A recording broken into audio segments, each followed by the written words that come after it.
You looked quick. I tweeted earlier in the game that you looked faster than Tyreek Hill. You started out to the right there. Then you had a quarterback sneak where it looked like you enjoyed being in the middle of the pile and kind of mixing it up. And then obviously that touchdown where you scamper in, get pushed late as you're going in there. Incredibly athletic. Roll to the knee to the biggest belt we have ever seen. Welcome back, by the way. And I don't know if that was in response to Quinn doing the belt or not. But then you stand up and you state something to a crowd of people in Chicago that'll be talked about forever. You have said that you saw one lady flipping you off, you blacked out and went banana lands and said one of the greatest, most epic quotes of all time. Pictures have shown that it wasn't just a lady, by the way. It seemed like all of Chicago was flipping you off. Was that something that just happened spur of the moment? Do you believe that you own Chicago, Aaron Rodgers? Is that the case?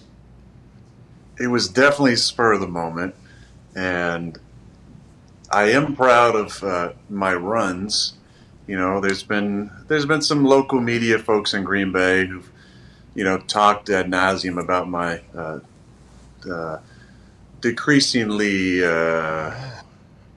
ability to kind of get out of the pocket and make things happen. So to have an explosive run on the first possession, to have a sneak, which, that was really for my teammates, because especially David Bakhtiari, the biggest troll in the facility now that Corey Linsley's not there anymore, he loves to tell me what an awful quarterback sneak guy I am. I mean, it's one of his favorite things to do. So to be able to pull that one out and to be able to get the old pump fake working to get in the end zone was pretty special. Now, when I got in the end zone, and I watched it back, and I don't think Eddie really hit me. I mean, it was very close to the goal line, so I don't think there was a malicious hit from Eddie Jackson there. But I've done that a few times, kind of maybe eased up a little bit too early on the sidelines. Julius Peppers, my old teammate, rocked me in 2008 against Carolina on the sidelines. That's when I thought I'd learned my lesson. Obviously not, but Eddie didn't hit me as hard as he could have. But when I got down to my knee and I looked up, all I could see and hear was obscenities. And I don't know, it just spur of the moment hit my mind. I talked about, the blacking out idea. The blacking out is just things happen that are they're not planned. I didn't plan on telling the crowd that I own them. I think based on the statistical reference of my career win percentage down there and against them, definitely our teams have done some good things.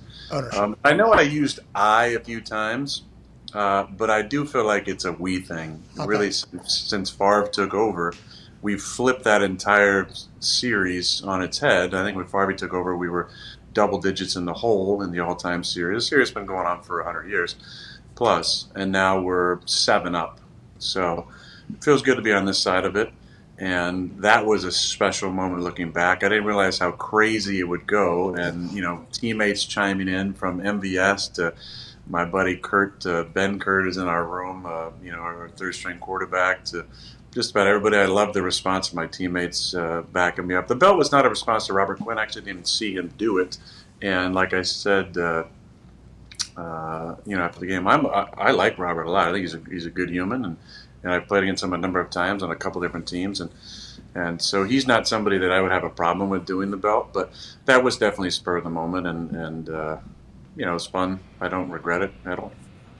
How quickly did you learn after you offended Zito and the rest of all of the people in Chicago? Did you learn that, hey, this is a thing? Like, did you get to the sidelines and a couple minutes later, Big Tom and some PR people were like, hey, you're going to have to answer some questions about this one? Tom Fanning told me about it after the game.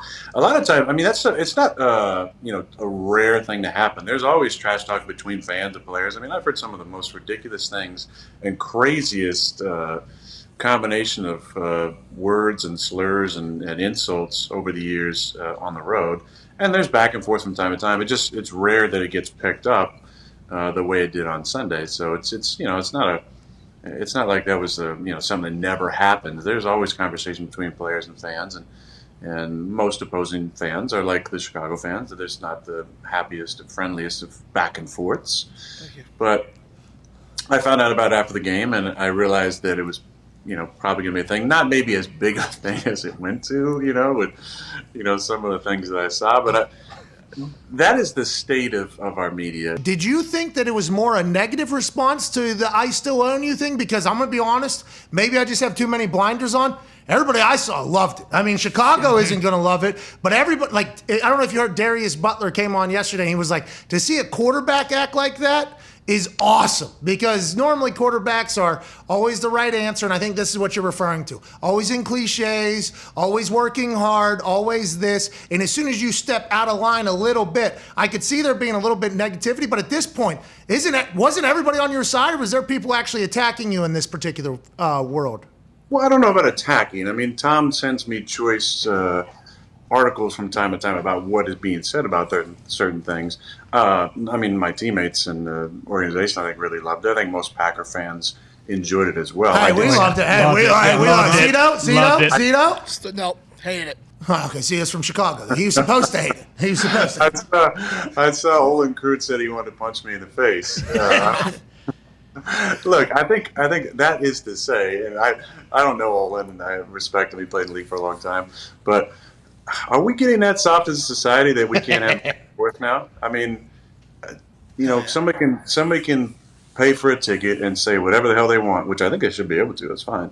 But the one time you say something back to them, that gets caught on it, that gets caught on hot mic, which, like I said, there's a lot of stuff that gets said from time to time. Now it's that, I've disrespected, an entire city and organization and my own organization. Well, and Justin Fields, you said Justin Fields stinks whenever you told Chicago that you owned him or whatever. You're an asshole. I guess I did see this. I'm sorry.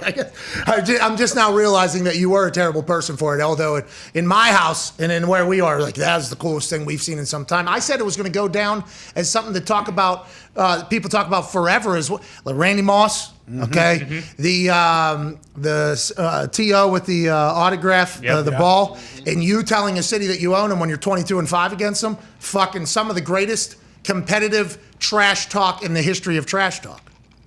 Well, back when I first got in the league and when I grew up watching it, I feel like trash talk was a little more normalized, and you didn't have to, apologize if you said something that offended, a few people in a city. And, like I said, I have a lot of respect for the city and for the sports fans.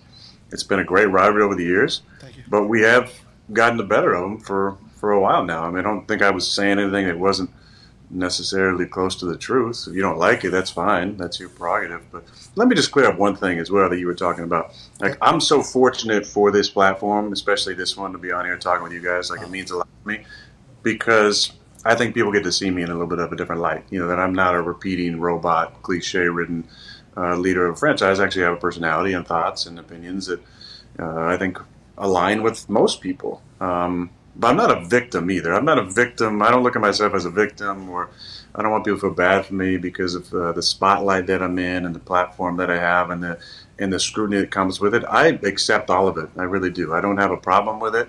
I just think that it is, for me, helps me to keep sane when I can recognize and point out that there is this culture that exists that gets off, I think, on shrinking people, keeping them small, keeping them in a box, quieting them through cancelization or demeaning comments, and that I also exist outside of that in a different realm where I do feel confident in things I say, and I do stand behind what I do, and I like to speak the truth, and I'm not a part of this woke cancel culture that gets off on trying to silence people all the time.